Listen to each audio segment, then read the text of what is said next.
2 senadores del PRD y que el Senado haría un gran ridículo si solamente logran sacar en este periodo pues lo que tiene que ver con la regulación en materia medicinal. Muchas gracias. El acuerdo de creación del Consejo Técnico Asesor para las alternativas de regulación de la marihuana, el acuerdo que crea ese consejo establece los integrantes, hay senadores de todos los grupos parlamentarios, presidentes de las comisiones dictaminadoras y un grupo de representantes institucionales. El acuerdo dice claramente que es el Consejo Técnico Asesor quien redactará las conclusiones de las audiencias públicas. No es la mesa directiva, no es el presidente, no son los asesores del presidente, sino es el Consejo Técnico Asesor que ha venido participando y acompañando este proceso. Y esta obligación, esta responsabilidad de redactar los informes está previsto en el acuerdo de creación del Consejo Técnico. No es una ocurrencia de última hora, sino que es una de las responsabilidades con la que nació el Consejo Técnico Asesor. Y las conclusiones no son otras más que las que fueron generadas de las audiencias públicas, más de una decena de audiencias públicas que se realizaron de manera simultánea entre la Cámara de Diputados y la Cámara de Senadores. Por supuesto que el documento estará abierto al escrutinio de cualquier senador o senadora y de la sociedad, pero la idea de que fuese el Consejo Técnico Asesor quienes redactaran las conclusiones es precisamente para que no haya sesgo político por parte de ningún actor dentro del Senado o de la Cámara de los Diputados. En segundo lugar, por supuesto que tenemos que ir a una política integral. Lo que yo no alcanzo a ver en el corto plazo es que haya consenso sobre el uso recreativo o lúdico. Yo creo que ahí todavía tenemos enormes diferencias, por lo menos lo que se ha escuchado de una parte de la pluralidad política en el Senado de la República. Y por cierto, tampoco hay un modelo claramente planteado sobre uso recreativo lúdico. Si nos vamos al modelo de compra controlada, si nos vamos al modelo de clubes, si nos vamos a un modelo como el de Colorado en la que la venta es indiscriminada, ¿cuál es el modelo que se está planteando para el uso lúdico y recreativo? Yo hasta este momento no advierto que haya una propuesta concreta que haya generado ya consenso sobre uso recreativo o lúdico. Lo que no podemos hacer es posponer otras decisiones en razón de estar esperando el gran consenso sobre uso lúdico recreativo, porque mientras tanto se están generando precedentes jurisdiccionales, se están generando precedentes que están abriendo el comercio de la marihuana y no tenemos ningún tipo de control. Estamos teniendo una legalización por la puerta de atrás y eso es justamente lo que tenemos que evitar. No solamente tenemos el amparo que permitió a un grupo de personas poder autoproducir y consumir, el amparo promovido por SMART, sino también el amparo que permitió a una persona sustraerse del proceso penal por no haber responsabilidad penal cuando había sido detenido con portación de marihuana, el caso de Yucatán, y también ahora el caso de la importación, de derivados canábicos para atender enfermedades y ahora también otros amparos. Tenemos que ir resolviendo esta problemática con responsabilidad. Tenemos dos opciones: o nos esperamos hasta que haya consenso en uso lúdico o recreativo, o declaramos desde ahora el fin de la guerra contra las drogas y avanzamos en 3 temas: aumento de umbrales, uso de marihuana para efectos terapéuticos y medicinales y, por supuesto, la excarcelación de personas que hoy están privadas de su libertad por delitos contra la salud. Yo creo que es absolutamente injusto esperar a que dejar a esas personas en la cárcel mientras construimos el gran consenso sobre uso lúdico y recreativo. No me parece justo que la gente siga estando en la cárcel mientras construimos un gran consenso sobre el uso recreativo o lúdico de la marihuana. Senador, ¿usted coincidiría con el coordinador Barbosa de que esta Cámara haría un gran ridículo si al final solamente se tiene un producto que regule la marihuana para fines médicos y terapéuticos y no para usos lúdicos y recreativos? Insisto, tenemos 2 opciones: o esperamos a tener un consenso en todos los aspectos involucrados en la marihuana, en el cambio regulatorio de la marihuana, es decir, consenso en umbrales, consenso en terapias y en uso terapéutico o medicinal de la marihuana, en excarcelación y en uso lúdico recreativo, o esperamos a tener ese gran consenso o vamos avanzando desde ahora. Es decir, tomamos la decisión hoy de ponerle fin a la guerra contra las drogas y específicamente contra la marihuana, que representa el 40% de los ingresos de los cárteles del crimen organizado y que ese mercado vale $60,000 millones anuales que se generan en la frontera con Estados Unidos, o ponemos fin a esa guerra desde ahorita, avanzando en los 3 aspectos donde hay consenso, o posponemos el fin de la guerra, mientras tanto sigue muriendo gente y sigue gente en la cárcel. Esa es la decisión, ese es el dilema. Yo estoy porque avancemos en la medida de las posibilidades de consenso. Si hay consenso en el próximo mes sobre uso lúdico recreativo, que bueno, que mejor. En mi caso, ya tengo propuestas específicas al respecto. El problema es si tenemos los votos suficientes para dar un paso en ese sentido. Yo creo que en política pública las aproximaciones sucesivas a veces son deseables. Berta, por favor.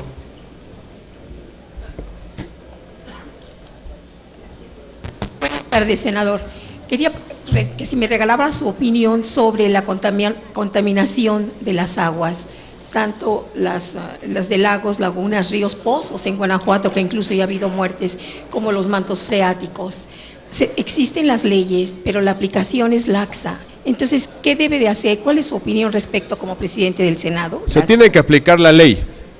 Las leyes existen y sancionan la contaminación de los mantos freáticos, de los ríos y de nuestras cuencas de agua.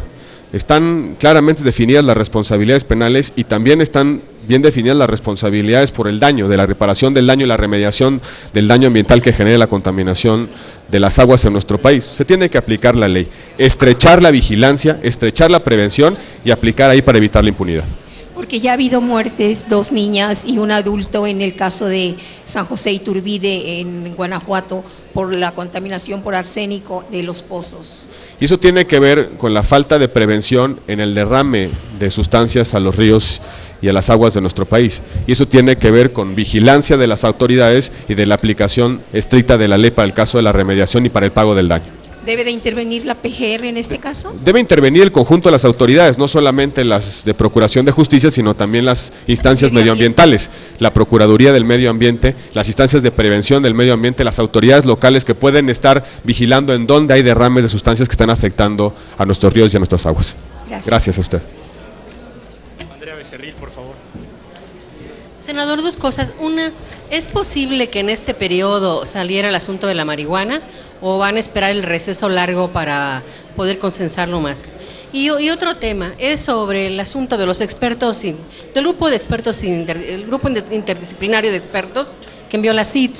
Los padres de los jóvenes de Ayotzinapa están planteando que se les dé una nueva prórroga porque no ha concluido la investigación, pero el gobierno, a través del secretario de Gobernación, ya dijo que no, que concluyan. En ese sentido, ¿cuál será su punto de vista? ¿No quedaría muy mal el gobierno al cerrarse a una instancia internacional? Yo creo que México está abierto a la supervisión permanente de los organismos internacionales en la defensa, promoción y protección de los derechos humanos. Hay un acuerdo que se hizo con el grupo de expertos independientes, un acuerdo bilateral, y los plazos fueron acordados bilateralmente. Habría que preguntar por qué el grupo de expertos independientes aceptó este plazo y en este plazo no ha podido concretar su trabajo. Yo creo que esa decisión tiene que ser técnica, no política. Debe medirse qué falta para generar las conclusiones fundamentales del acompañamiento internacional en el caso de Ayotzinapa. Por supuesto que hay que ser sensibles a lo que nos están diciendo. Debe la Procuraduría ser sensible a lo que le está diciendo los padres de los jóvenes desaparecidos, pero también poner énfasis en que la investigación tiene que seguir adelante. Se tiene que hacer un balance concreto y puntual sobre el estado que guarda la investigación y los pasos que son necesarios dar para cerrar esa investigación con responsabilidades claras y sobre todo con la verdad histórica y legal de lo que sucedió en Ayotzinapa. ¿Y lo de la marihuana? Como he insistido, no advierto aún consensos claros sobre uso lúdico y recreativo de la marihuana. No advierto aún un modelo que genere consenso. Hay muchos modelos, el modelo de Uruguay, el modelo de Portugal, el modelo de Colorado, el modelo de Washington, son absolutamente diferentes entre sí y están generando efectos diferentes entre sí. La pregunta es ¿cuál modelo para suministrar oferta al uso lúdico recreativo vamos a construir en el país? Yo creo que ahí todavía hay enormes distancias. Estuve presente prácticamente en la totalidad de los foros de las audiencias públicas sobre uso lúdico y recreativo. Hay consenso en que tenemos que avanzar, cambiar las políticas públicas para modificar la forma en la que estamos interactuando con el fenómeno de las drogas como sociedad, pero no encuentro todavía un consenso sobre ese aspecto específico de la regulación de la marihuana. Si hay consensos en aumento de umbrales, si hay consensos en uso terapéutico y medicinal de la marihuana y si hay consenso en la excarcelación de condenados o sentenciados por delitos contra la salud. La pregunta es, el dilema que tenemos que plantearnos en este momento es, ¿ponemos fin a la guerra contra las drogas hoy o lo hacemos cuando exista un consenso total sobre los aspectos regulados o relacionados con la marihuana? Yo creo que cada minuto que desperdiciamos en dar pasos en torno al cambio regulatorio frente a la marihuana, estamos perdiendo no solamente tiempo, sino se están perdiendo muchas vidas humanas. Mientras el mercado negro siga existiendo y mientras sigan criminalizándose a consumidores, se están provocando injusticias en el país. La gran pregunta es, ¿nos quedamos parados mientras esas injusticias siguen presentes hasta que encontremos un gran consenso o vamos avanzando y resolviendo esas injusticias paso a paso? Gerardo Cedillo. Senador, en el mismo sentido de este asunto, le quisiera preguntar si desde su punto de vista el asunto es regular una situación que, como usted dice, genera 60,000 millones de dólares. O sea, este es un tema económico, además desde luego de salud, digamos el problema de, como dice usted, los cárteles de la droga y lo que generan en recursos.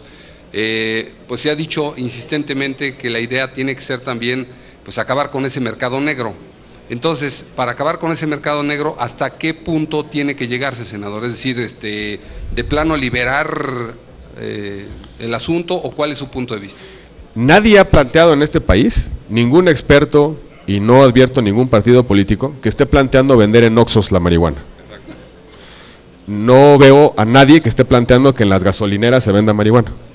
Sí se está planteando un objetivo muy claro: terminar con el mercado negro, que es sinónimo de riesgo para los consumidores, de criminalización para los consumidores, de corrupción en la interacción entre la autoridad y el consumidor, de violencia y muerte.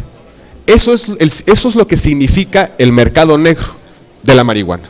60,000 millones de dólares implica un muy apetitoso mercado negro, y ahí están el 40% de las rentas del crimen organizado.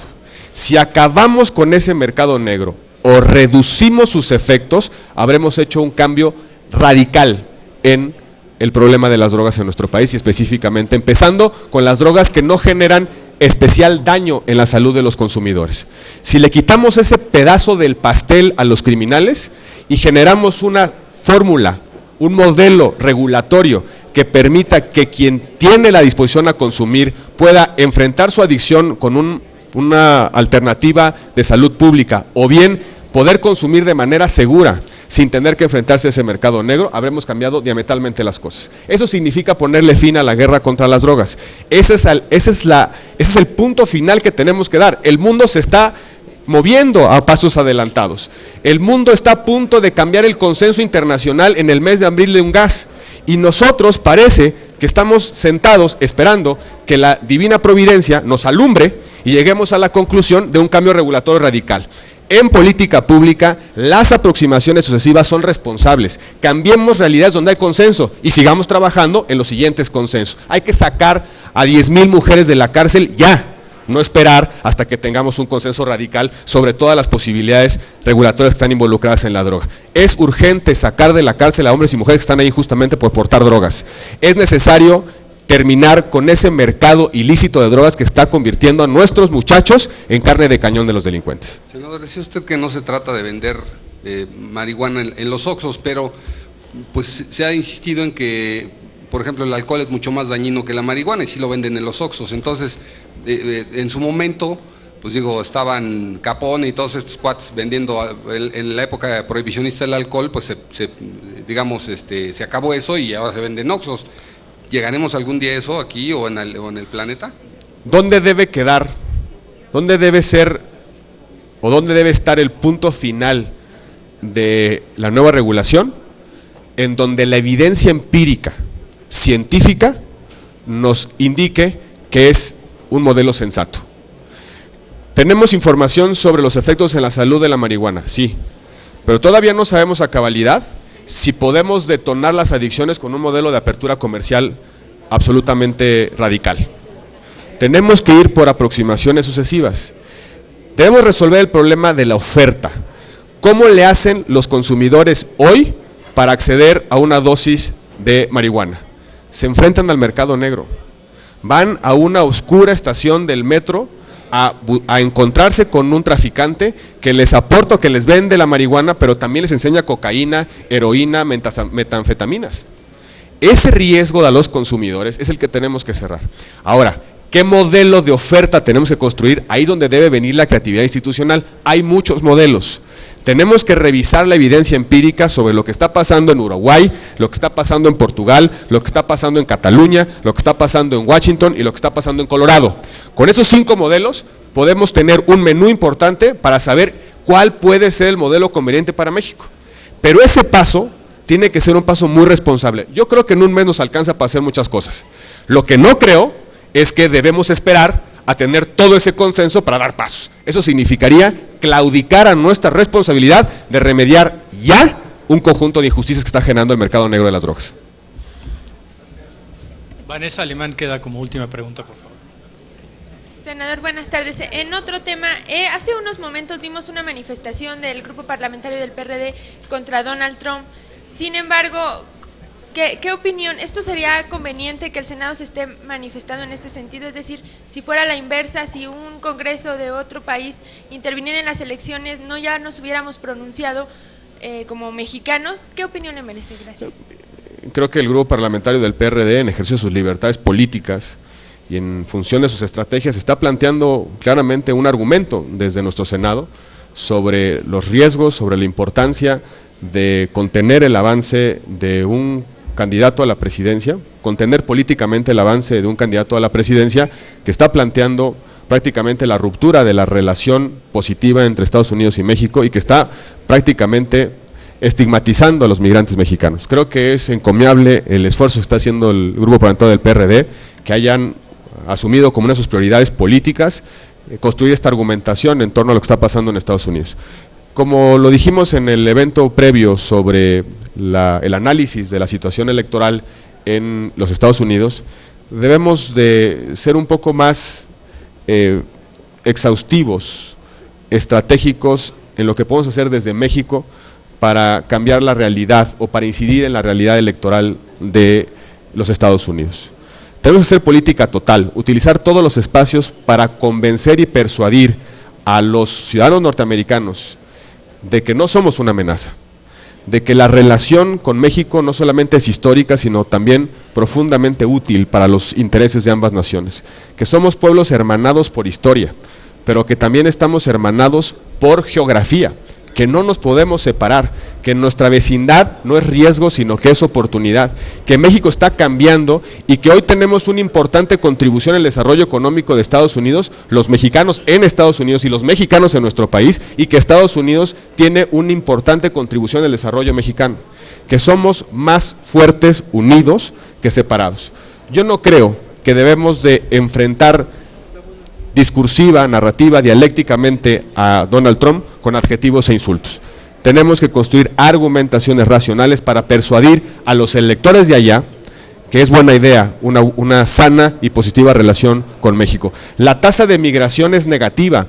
Más mexicanos están regresando a México que mexicanos inmigrando a Estados Unidos. El flujo de inversiones de México a Estados Unidos está creciendo. La contribución al Producto Interno Bruto de los ciudadanos norteamericanos provenientes de México cada vez es creciente. Somos una comunidad electoralmente muy potente.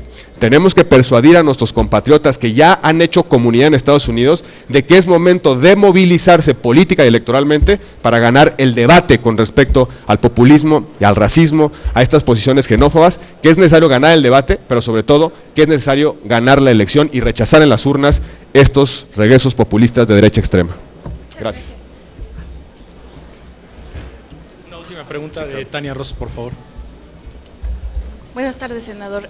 Quiero preguntarle sobre este informe que da a conocer el Senado y que precisa que pues se han gastado 20 millones de pesos en el monitoreo de tiempos oficiales del Senado, cuando la Secretaría de Gobernación pues también les da un informe sobre estos tiempos oficiales que ustedes llevan a cabo. Entonces no se están dobleteando funciones en primera y por ende pues gastando los recursos públicos. Y en segundo lugar, preguntarles, ¿se está distribuyendo un proyecto de índice de la Constitución de la Ciudad de México, donde se establece que uno de los derechos de los jóvenes es pues votar y ser votado a partir de los 16 años. Que esto se puede hacer cuando en la Constitución establece que el tope es de 18 años. Gracias. Con respecto a lo primero, es importante precisar que ese contrato no es no es reciente, tiene tiempo atrás que el Senado de la República, por lo menos 3 años, 4 años, que el Senado de la República contrate ese servicio para verificar que los tiempos oficiales que están a disposición del Senado se están efectivamente aprovechando en cada estación de radio y de televisión en el país. El informe que recibimos de la Secretaría de Gobernación no es un informe exhaustivo. Recibimos un informe sobre el pautado del Senado, pero no nos dice ese informe de la Secretaría de Gobernación si apareció en la frecuencia X del municipio X del estado Y, si aparecieron todos los promocionales que nos corresponden conforme a la pauta.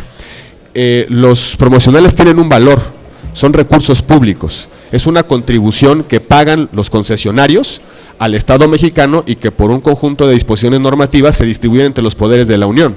Es responsabilidad del titular de ese derecho, del Senado en este caso, de garantizar que cada estación de radio y televisión está cumpliendo con sus obligaciones, porque de lo contrario se estarían robando dinero de los mexicanos. Y es lo que estamos haciendo. A partir de nuestros monitoreos, lo que estamos generando son un conjunto de oficios para que concesionarios de radio y televisión nos den la plena garantía de que están transmitiendo los tiempos oficiales del Senado de la República a cabalidad.